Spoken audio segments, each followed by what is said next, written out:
Welcome to Dawn News English. My name is Shahzeb Jillani, and our guest today on this podcast is Trita Parsi. He's an Iranian-born Swedish international relations writer and a political analyst. He's co-founder and executive vice president of the Quincy Institute for Responsible Statecraft. Trita Parsi is an expert on U.S.-Iranian relations, Iranian foreign policy, and the geopolitics of the Middle East. He has authored 4 books on U.S. foreign policy in the Middle East, with a particular focus on Iran and Israel. Trita Parsi, welcome to the show. Thank you for taking the time to speak to us at Dawn News English. Before I get Thank you. On the U.S.-Israeli war on Iran and Iran's reaction and the current ceasefire, I want to get your comments on the news just coming in from the Middle East that the United Arab Emirates has decided to quit OPEC cartel after nearly 60 years of being a member of it. How do you see this development? How significant is this? I think this is significant, although not entirely unexpected. There has been murmurs and noises coming from the Emirates already back in 2020 that it felt that OPEC was constraining it. But what I think more than anything this reflects is that the Iran war has also now put to the fore, raised to the surface, a lot of other conflicts and tensions within constellations, such as the GCC, that previously were kept behind doors, that were not out in the surface, that were not entirely clear. Many GCC states are very upset with Iran for having targeted them in the war. But at the same time, quietly behind the scenes, many of them are very pleased that the UAE got quite a whacking from the Iranians because of significant tensions that exist between the Emirates and Qatar, the Emirates and Saudi, which is increasingly intensifying, and of course, long-standing tensions between the Emirates and Oman. Ultimately, of course, these tensions are not good. It would be much better for the region to move towards an inclusive security architecture, and the path to that has not been foreclosed. But the Emirates, since its Abraham Accords decision, has moved in a geopolitical direction that is increasingly at odds with almost all of its neighbors, particularly after the Saudis have decided not to follow suit. The Emirates is seen increasingly as an Israeli ally in the region, which automatically puts it at odds with everyone else. So this is yet another step in a long path in which the Emirates is going to move in a separate direction from the others.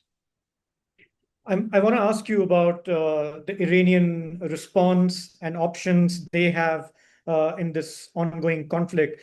A lot of people have said the Middle East will never be the same again after what we've experienced in the last 2 months.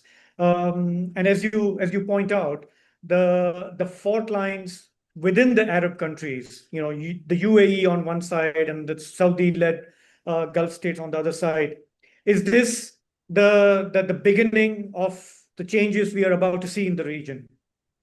I believe so. It's very difficult to envision that that the region will go back to its old normal, because so many things have now changed. One, it's utterly clear that the American security umbrella is neither reliable nor effective for the GCC states, and they have essentially put all of their eggs in that basket. It is increasingly clear that the GCC's influence with Trump is extremely limited. The only country whose concern he seemed to have taken into account was Israel.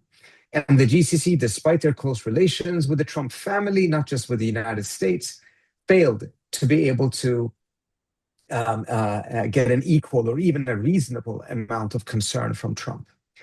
Secondly, it's also very clear that the United States prioritized Israel's security over everyone else's in the region. It provided more protection to Israel than it provided even its own bases.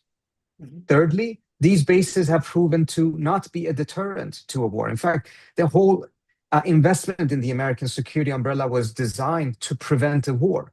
But it turns out that it was the United States that started the war. It was a war of choice. And then within that war, these bases did not become a deterrent against Iranian attacks, but rather a magnet a source of instability and insecurity. So under these circumstances, and moreover, very, very importantly, the fourth point, war with Iran has now been tried, and it has failed. No American administration is easily going to go down the path of war with Tehran again. So Iran's deterrence, its control of the Strait of Hormuz, its ability to shape the terrain and use geography to its favor has rendered it much, much more powerful than it was just a couple of months ago. It does not mean that it doesn't have severe internal problems, severe economic problems, but it is a new reality, and pursuing the old strategy as if this new reality has not come into existence would be a mistake for any country in the region. Now, which direction to go, of course, remains a question mark for many of these countries. They could go down the path of collective, inclusive security, which likely would also include Turkey and Pakistan, and aimed at a new order that is not based on containment or the isolation of any particular country, but actually on regional integration and economic interdependence. But that may prove to be too politically challenging, particularly so short of a period after a war in which emotions are still high. And the question is, if they don't go down that path, will they double down on a security formula that not only brought around a war, but also a failed war? Some commentators have said if the American intention was to weaken Iran, Iran appears to have emerged stronger, more resilient after this conflict. And where we are currently, like no war, no peace, how long do you think is that going to go on for? It's an unstable situation, and it's also a sign that the Iranians have not succeeded in fully translating the strategic victory into a new order that reflects the gains that they have had on the battlefield. And as a result, these gains may very well be lost. So I wouldn't go as far as to say, as many of the Iranians think, that they have come out of this stronger. For the moment, yes. But this is not over with, and the Iranians need to do a lot diplomatically, both with the United States and with its regional neighbors, to try to lock in these gains in order to establish a new uncontested balance. Right now, the balance is fragile and it is contested. That is not good enough. And for the Iranians, the main objective has yet to be achieved, and that is the lifting of sanctions. The Iranians needed sanctions lifting before the war. They need it even more after the war. If this results in a scenario in which the Iranians control the strait, have stronger deterrence, but still no sanctions relief, ultimately, I think it would be very difficult to call that a victory. Now, I know that it's difficult to sense the public mood in Iran, given the restrictions there. But all the voices I've heard on international media coming from Tehran and other places, people there seem to be really longing for a long war. They don't seem to favor negotiations. They don't seem to favor give and take. Is that mood reflective of whoever is now in charge in the country? It's very difficult to say whether that is a majority view within the Iranian population. At a minimum, we can say it is an important view inside the population, and it transcends those who are supportive of this current theocracy and those who are even very strongly opposed to it. Because the experience of the Iranians with the United States is that the United States keeps on cheating. It signs agreements that it walks out of. It bombs Iran twice in the middle of negotiations. So the fate that a fair deal can be achieved is very, very limited in Iran. But there is a belief that if they have the edge in the military conflict, they can force the United States into an agreement that is more favorable, and the United States doesn't have the same options of being able to cheat or walk out of. So there's definitely a sentiment that the war should not end prematurely. There's a very strong view inside of Iran that the June war ended prematurely, that Iran should not have agreed to that ceasefire after 12 days, that the Israelis were in a very dire situation and the Iranians should have continued the war instead of ending it after 12 days. Now, that may be extrapolated in an exaggerated way vis-a-vis the United States. War with the United States is obviously very different from war with Israel. But it is nevertheless a view, but it doesn't mean that it's the only view. And it doesn't mean that there aren't others within the society who believe that this war will be a complete disaster if it continues. The Iranians have probably already incurred cost more than $300 billion. Their infrastructure is in a very dire state. And if the war continues and the infrastructure suffers even more, it will be even more difficult to be able to recuperate. But there is an element here, which is negotiations has not delivered sanctions relief. Perhaps war will. And as a result, the sentiment in which some, at least, and again, cannot put a number on it, believe that the sanctions relief that is needed for the country should be pursued in this other pathway now when it exists, rather than being prematurely ended and then potentially lose the opportunity to force the United States or compel the United States to lift these sanctions. What are some of the compulsions Trump administration has, domestic or international, why they would want to wrap this up now? Because the longer this goes on, it takes a political toll. What are some of the reasons which advisors are basically pointing out to President Trump that look, let's find a way out of this? Well, in some ways, the US has already managed to get a way out of this because the worst phase, when the war actually did happen and oil prices were constantly going up, and it was in a very, very dire situation, has been evaded through the ceasefire. And as a result, the pressure on the United States actually is lower now than it was before. In some ways, that ceasefire may have been a mistake for the Iranians. Because they have not achieved their key objective, sanctions relief, but Trump has achieved his key objective, which is the war is essentially over, and it is quite unlikely that he will choose to go back into it. Now, Trump is nevertheless not facing a very good situation, but I think he believes that he is more comfortable than the Iranians are. Again, because the Iranians have not gotten the sanctions relief yet. And with the blockade, he thinks that he's really pressuring the Iranians. I think there's a bit of a wishful thinking that characterizes almost every American administration in their policies towards Iran. They're constantly looking for a silver bullet that will just end the conflict with the Iranians in a manner that forces the Iranians to capitulate or surrender. And they're constantly in search of that mythical silver bullet, even though every bullet they have shot so far have proven to be nothing more than a regular mortal bullet that inflicts pain but does not change the strategic trajectory of things. Before it was maximum pressure sanctions. Then it was the threat of using military force. Then it was the moving of a third of America's Navy to the Indian Ocean. Then it was taking out the supreme leader. All of these things the United States expected was going to lead to a silver bullet that would force the Iranians to collapse or capitulate, and none of them have worked. And the latest silver bullet is this blockade. And I don't see any evidence as to why that one would work better than the previous ones.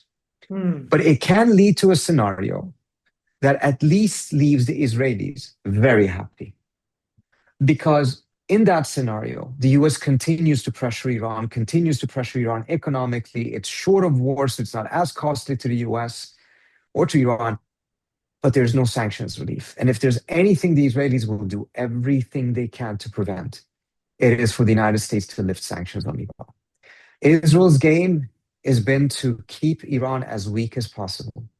And you can do so in an intense manner through war if it succeeds. And you can do so simultaneously on the longer term by having sanctions that slowly but surely degrades a country's industrial base and economy. And if they're not going to have their war, at a minimum, the Israelis are going to make sure that the sanctions remain in place in order to keep Iran weak. And because of the potential fight with the Israelis, Trump may end up trying to keep this current status quo as long as possible. It is not ideal for him, but at a minimum, he avoids a major confrontation with the Israelis. Okay, so my last question. I mean, you mentioned Israel, again, a key player. Many in this part of the world believe that President Trump was kind of, pushed into this war because of Prime Minister Netanyahu. and you seem to suggest that the chances of a full-blown war resuming are low.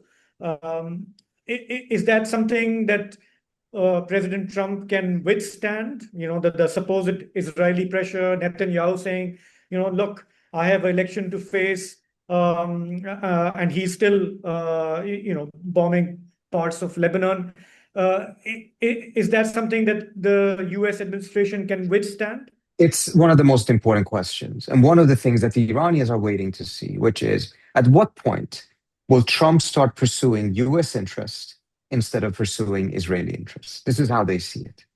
They believe that as long as he's still pursuing Israeli interests, he's going to be looking for these silver bullets. He's going to be negotiating as if Iran lost the war when it didn't.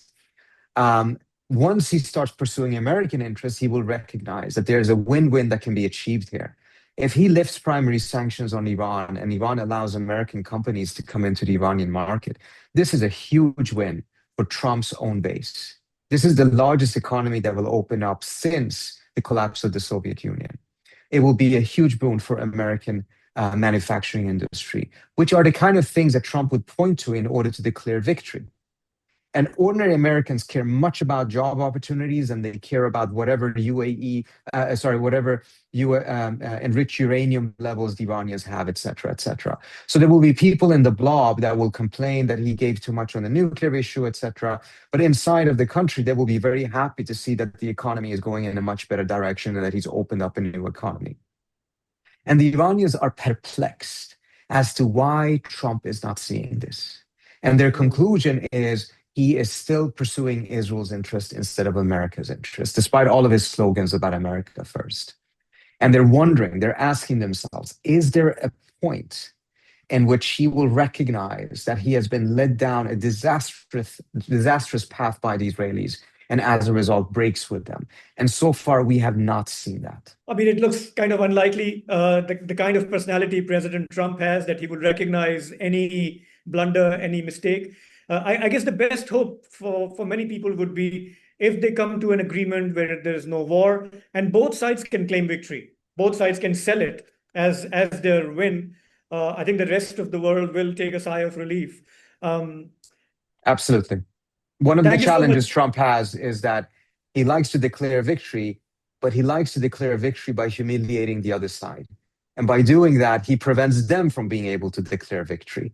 He needs to find a balance in both sides of declaring victory, as you pointed out. And so far, Trump has been quite incapable of allowing for that. Yeah. Well, thank you so much for taking the time to speak to DawnNews. Thank you. Very informative conversation, and hope to speak to you again.